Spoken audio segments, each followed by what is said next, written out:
Oh, your hat causes some shadow on your face. That's it? Yeah. I can just take it off. That's perfect. Okay. That actually looks real good. Okay. I think that's a lot better than just having the overhead. Sweet. All right. We don't need retinas for anything. Impromptu professional lighting from the iPhone.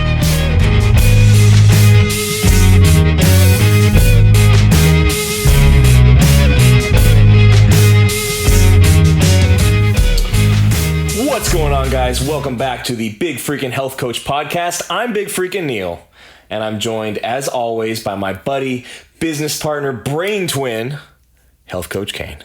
What's up, big guy? What's going on, man? Oh, things are going. You know what I am really eager to find out? What? What am I drinking this week? Dude. What's on the menu? This week? Okay, I picked this solely based on the can.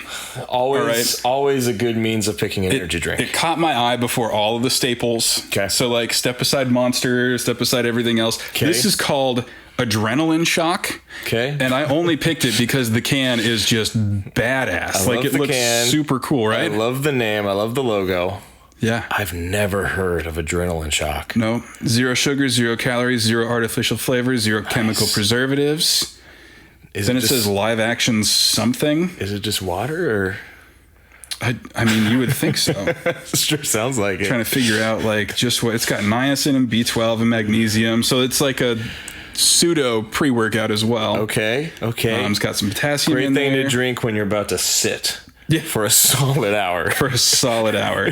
And I actually cannot find how much caffeine is in this thing. Well, wild card. 300 milligrams of natural, clean caffeine energy. That is lit. You are going to be cruising. That is no joke. I'm going to be feeling pretty good, probably. Enjoy, man. I'm excited to see how that goes. All right. I am You're a big boy. You can handle 300 milligrams. So, I think I'll be okay. Jesus, that's a lot of caffeine. So for I had no idea. I didn't check any of that stuff before I got it. No research. Can. I mean, odds are I'll be fine. Yeah. I should just a couple heart palpitations. It's like just doing interval training, but without exactly. I'll do cardio throughout this podcast, sitting here talking. All right. I should probably obvious disclaimer. That's not true. It's not like cardio. Neil's 240 pounds. So we're joking. Plan accordingly. Yes. This is not serious. Our caffeine game is just a thing that trainers end up having to do a lot. It's a thing that people and trainers end up having to do, and it's not recommended for anybody else. Yeah. But we're gonna keep riding this train. I don't think we can get off at this point. I don't think there's an option. There's no choice. So for the rest of you, man, Earl Grey. Yeah. Some nice mild Earl Grey. If you really want to go nuts, get some black tea. There you go. That's pretty high caffeine. Yep. I'll make my hands shake pretty good. Nice. What am I drinking today, big guy? Oh, buddy. So I've never seen this before. I think it is Rockstar's answer to Bang and Rain. I'm pretty sure. It's called Rockstar Ex Durance. Oh, it has an X in it. I love legit. Anything with an X or a Z in it. Right? I think that's the way to go. Can you venture a guess as to the flavor based on the color of the can? I mean, it is just a black and white can. Also 300 milligrams of caffeine. Just straight up white. Buzzing. It's a very weird flavor. Anytime something is like a flavor that's white, I think of the white Airhead that was just the mystery flavor from back in the day. Yeah. I don't know. So this, my friend, is marshmallow flavor. Is it for real marshmallow? Oh my God, yes. So, yeah. All right. That should be interesting. Should we crack these puppies open? Oh. Right. And are we doing our usual rate this on a scale of 1 to 5? 5 being mind-blowing? Yeah. Let's go. And with decimals. With decimals. With decimals. Well, of course with decimals. We're connoisseurs. Got to give it the sniff test like first. An oaky smell to it. It's got a oaky afterbirth. Those chemicals. Oaky after. Well, it smells okay. Please tell me that was a reference to The Office. Probably. Not specifically. Ooh, this is really good. You know how it's probably not great for you? How's that? Because it tastes amazing. It's usually not a good sign. Marshmallow. It literally tastes like marshmallow. This is a fun segment. I like this segment that we do. I like this a lot too. I think we should keep this going. Also, it gets me free drinks. So right? It also gets you free drinks. So really, we don't get free drinks. We just buy each other drinks. We just trade each other drinks. Yeah. It's good. It's I can't really pinpoint any specific description of the flavor. It doesn't have one listed. And I can see why. It's very much if you had to name this flavor, it would be energy drink, I think. It would be the flavor. There were 3 others that had flavor names, but I was intrigued, and the all black can was just way cooler looking than the others. Okay. One of them was like lemon. Does your energy drink need to be more acidic, really? So yeah, I think the chemicals take care of that part. Yeah. Yeah. It kind of reminds me of like an old school, just like Red Bull. Oh, yeah. Where there's no specific flavor, but it's sort of sweet and sort of tastes like chemicals. But yeah. Awesome. I mean, it's drinkable for sure. Right. So lots of design work, not so much flavor design work. Yeah, I mean, they've put a lot of thought into the logo and the can. They did. It looks super cool. Not so much on the flavor, but all right. I guess it's all natural. That's probably the trade-off. Yeah, probably. No artificial sweeteners. Womp womp. Womp womp. What are we talking about today, buddy? Dude, we got another badass Q&A today. Another badass Q&A. I'm actually really blown away by the number of questions we get. Into your phone. Right? Yeah, I mean, this is, I don't even know what number episode of the podcast this is, but like, sure either. It's not above 10, and still we're getting enough questions that we have 2 full Q&A episodes already. We do. And I love that. I love that too. I really enjoyed the first one. I like the mix of just ridiculous, stupid, but fun to answer questions, and also actual fitness questions that provide value to people. It's a good mix, because I'd feel bad if it was all just personal questions and there was no value. Yeah. So, like, thank you, everyone, for asking some relevant questions, and then some that are just straight up fun. Irrelevant questions as well. I don't know. Comment below wherever you're listening to this and tell us which of the type of questions you prefer. I kind of have a feeling people like to hear from us on a personal level. I think so too, because we're ridiculous human beings. We are pretty ridiculous. Let's dive in, buddy. Do it. Oh man. First number 1 up. Would you rather train forearms or calves? Now I'm going to go extreme with this and pretend they mean if you could only ever train this body part forever, nothing else. Mm-hmm. Would you rather only be able to train forearms every single workout throughout the week, or only train calves every single workout throughout the week? Calves. I played a lot of baseball growing up. Yeah. And thinking, at least aesthetically, I don't really have to do a ton of work on my forearms for them to still have definition and stuff. And I get this little bump right here on my elbow that, you know, so my forearms always look pretty good. Yeah. And my calves, I grew up a skinny kid, so to build some bigger calves is always a thing that would be nice. This is a tough one because they're both just really awful muscle groups to train. Oh, yeah. They're just brutal. just the worst, like worst muscle groups to focus on. Exercises in futility. Yeah. You got to do like 800 reps for both of them. So, for a little background, the way that these things work, usually I approach forearm training from a grip strength point of view versus a flexion extension kind of deal, or even rotation. Calves, the thing that bothers me most about calves is if you don't take it really, really, really slow, your Achilles tendon ends up doing most of the work, and it ends up almost plyometric. So when you see people bouncing pretty much to do all their calf raises, they're not doing a whole lot of anything. That Achilles tendon is one thick tendon, and it will do the work for you. So the thing I don't like about training calves is sitting at the bottom of the movement for a few seconds so that the tendon relaxes, and then slowly engaging that calf and squeezing at the top. Every set takes such a long time to do. Forever. I'm going to go forearms because I feel like at least it would carry over to grip strength, like you said. And I was 285 pounds at one point, so my calves are, I don't know, they're okay. They're not bodybuilder calves. You got cinder blocks for calves.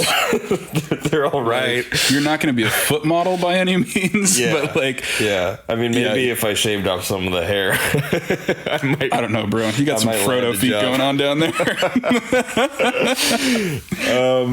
Yeah, I'm going to go forearms because then I can make my grip super strong and it'll help my deadlift, and then I don't have to do calf raises. So... God, but really, I see no that argument. I really kind of want to change my answer all of a sudden. I kind of think you should. Yeah. Okay. Who am I trying to impress with calves anyway? Right. My wife's not all about the calves. Who really cares about the calves at this point? Would you ever consider bodybuilding again? I believe this is for me. If we're talking competitive bodybuilding, like actually competing again, I never want to say never, but probably never. You're not interested. Probably Someone's no. like, gun to your head, I'm going to burn down your house unless you do a bodybuilding comp. You'd be like, yeah, okay, fine. Then I'd probably, that would sway me a little bit in the other direction, but... I would not do that for the first time. Yeah. It's one of those things where, like, I never have abs year round. Yeah. Some summers I will put in the work to get myself some abs going on. Yeah. Because I feel like it. And frankly, as a trainer, I feel like I have to prove I can still do it once in a while. Sure. But no, there's a point of leanness where I start to lose strength. Mm-hmm. And that's where the trade-off flips for me. That's what I really struggle with, man. Because I remember leading up to my bodybuilding show, once I was like 2-3 weeks out, it was just a struggle. Like no workout felt good. It was rough. And part of it is I didn't give myself quite enough time for the prep. So the last 4 weeks ended up just being like crunch time. Mm-hmm. And I had to do way too much in too small a period of time. So that made it a lot harder. But yeah, I don't know, man. Just not for me. I don't like the subjectiveness of the sport.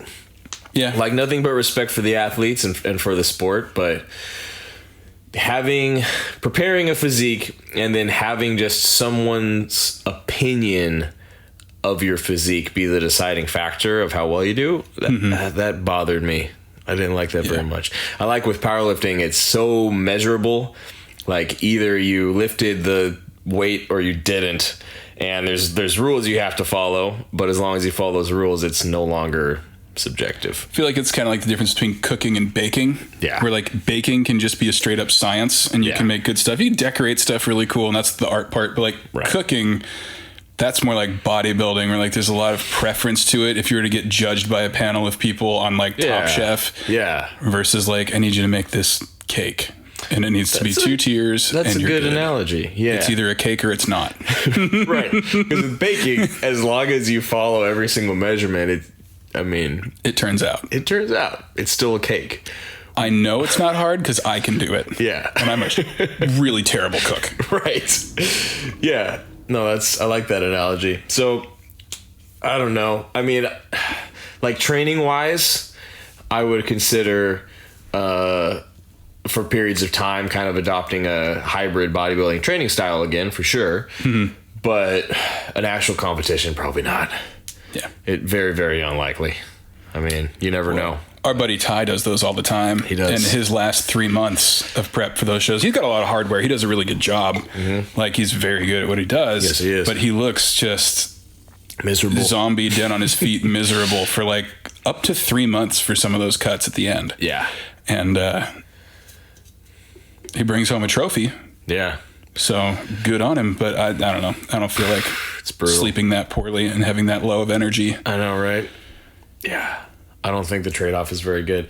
We should have Ty on here at some point. We should. To talk about all that, because... If you guys don't know Ty Center, check out Body by Ty on Instagram. Mm-hmm. Dude is dope. I think he's doing his COVID Armageddon from his garage right now. And like we used to call this dude the Triceps because he's just got... It looks like he got kicked in the back of the arm by a freaking Clydesdale. Ridiculous.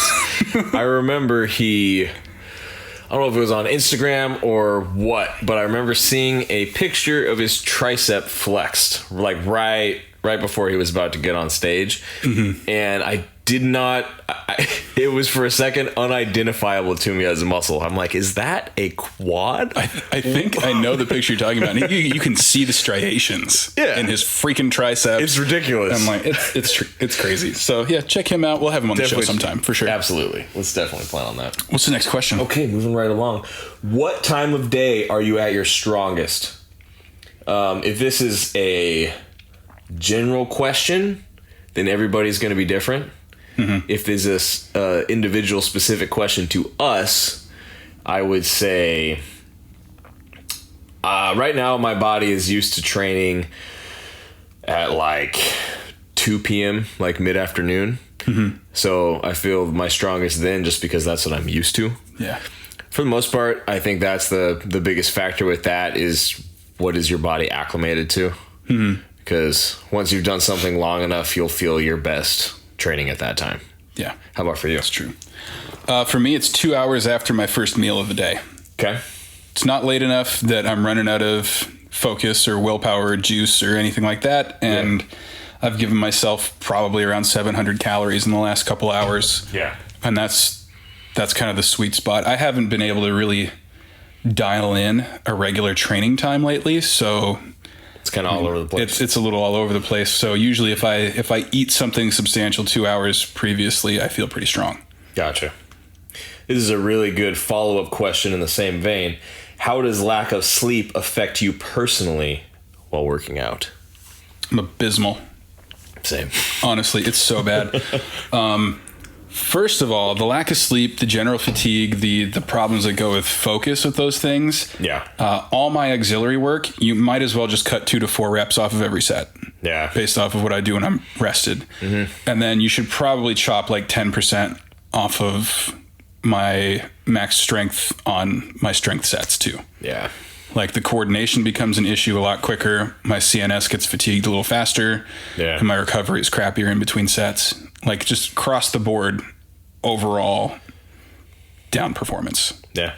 My experience is the same. I think every once in a while I've had like just sort of a fluke workout where I haven't slept long enough in theory, but it just feels great. But that is very rare. That's happened a small handful of times. But generally speaking, yeah, if I've gotten less than 6 hours or less of sleep, then it's not going to be a good workout. Dude, and that goes for everything my whole day. If I get, maybe I'm probably okay with 6, but if I get 5 or less hours, I pretty much just cut what I was trying to accomplish in a day in half. Yeah. That is all the bandwidth I have. Do you find that since you've been back on a more intense, consistent workout routine, do you feel like you need more sleep, or is it about the same? I feel like I need more, but it's not necessarily for the night of sleep. Okay. But as I'm trying to get my strength numbers back up to where they were, I am definitely more tired 2 to 3 hours after my workout than I would be had I done something where I either lifted lighter things or didn't work out at all. Yeah. Yeah. It goes away with time. So like I'm just kind of trying to power through it. Right. Yeah. And you got me a wonderful marshmallow flavored energy drink to help with that today. How is that tasting now, by the way? I'm loving it. Are you? Still love it. You're just not. It doesn't suck. I'm not sick of it. It's just a very generic sweet energy drink taste. Cool can though. It's great. Super dope can. It's like having a poster of a really bad band in your room. But the poster's dope. The poster's so sick. Moving right along, dude. What is the most anabolic wine? Asking for a friend.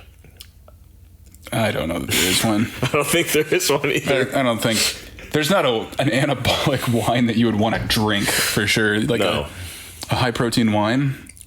I feel like that exists somewhere. I think it does. I feel like I have seen an advertisement for that on something. And I went, ugh. Yeah, exactly. Well, because in general, anything that has added protein in it, especially if it's coming from whey protein or really any kind of protein, it definitely adds a different texture to the liquid. It's going to make it chalkier and thicker. Well, like, do you want a dairy derivative in your wine? Yeah. Or even if you go like natural, you have like a pea protein in your wine. Yeah. It's kind of like mixing your wine with swamp water. Literally. The whole thing would probably turn this weird green, purpley. Like, yes. This is a nice compost wine from the north of California. So, sorry to say the answer is none. Yeah, I don't think you need to worry about that. If you're going to have the wine, have the wine.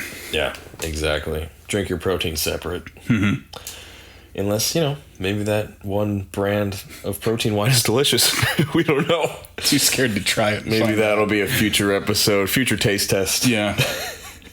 Go through a bottle. We'll of cover that. a really light subject that day. Yeah. It'll end up being like, which Transformer is your favorite? Right. What's the next one? What's your favorite protein powder? Also kind of related. Do you use protein powder? I do. I use Dot Fit. Okay. I'm using the Way Smooth right now because it has like 25 grams of protein a scoop. Nice. And it's very low carb. When I'm trying to get a little bit bigger, I use their First String because it's higher carb. Nice. I use right now a product from a company called Pure Bulk Supplements. They're a awesome, cool company out of Oregon, sort of a small business, but it's straight up unflavored, nothing added to it, just whey isolate. That's what I use. Mm-hmm. And I will usually mix that with some almond milk and like a little bit of sugar-free vanilla syrup or something to add some flavor, and then it actually tastes great. It tastes like vanilla protein powder, basically. But pretty solid, good company, and definitely a high-quality product, for sure. Okay, what is the number one question clients always ask you? Why is this taking so long? That's a good one. That is dead a really serious. good one. And to their credit, they wait what I consider a pretty long time before asking that question. Yeah.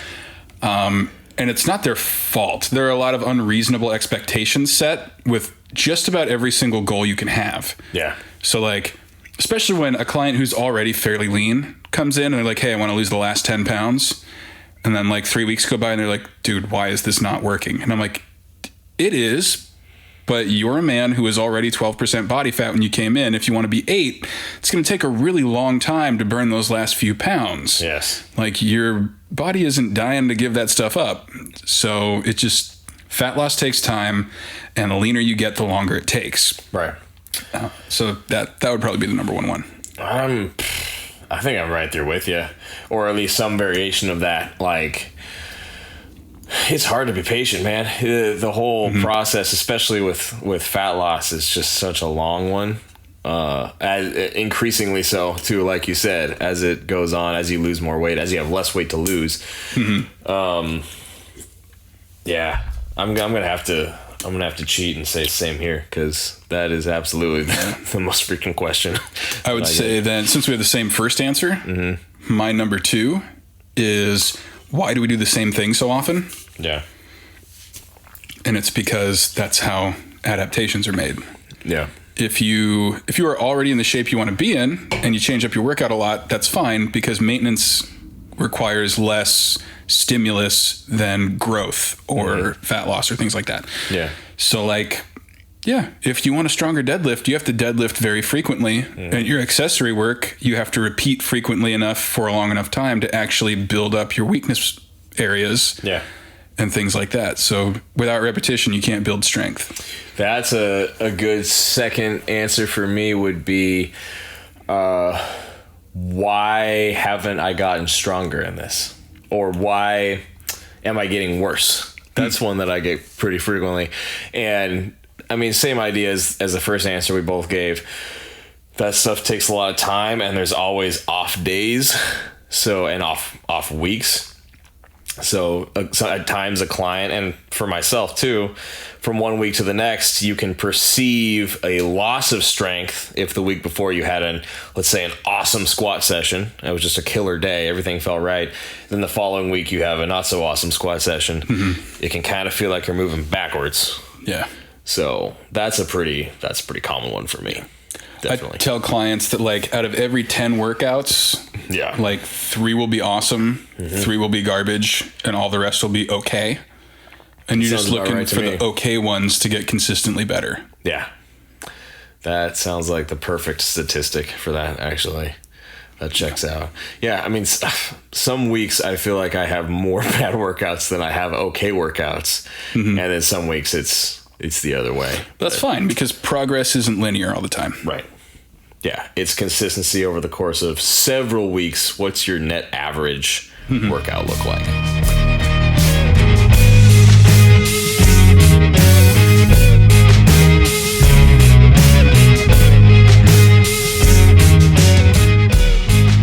Hey everybody, this concludes part 1 of this